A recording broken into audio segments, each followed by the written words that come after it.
On est gouverné par une espèce d'aristocratie d'incompétence, qui s'auto-sélectionne et qui s'auto-reproduit, qui sont les fils de ceux qui étaient là avant. 80% des promotions de Polytechnique, de l'ENA, de Sciences Po, d'HEC, etc., viennent de 80 jardins d'enfants à Paris. Donc il y a une espèce d'endogamie monstrueuse. Donc cette classe est là-haut, et je pense que le peuple, dans le fond, il ne sait pas bien.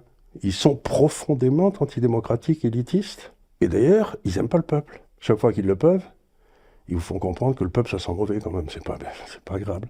Si vous les regardez aujourd'hui de plus en plus dans l'élection, les gens ne vont pas voter. Regardez par exemple, ils ont voté contre le traité de Lisbonne, dont on va bientôt commémorer les 20 ans. donc on est en train de commémorer. Ils ont voté contre la Constitution européenne qui avait été rédigée par ce puissant génie qui était M. Giscard d'Estaing, qui était un vrai désastre, la Constitution, et M. Giscard d'Estaing d'ailleurs aussi. Là.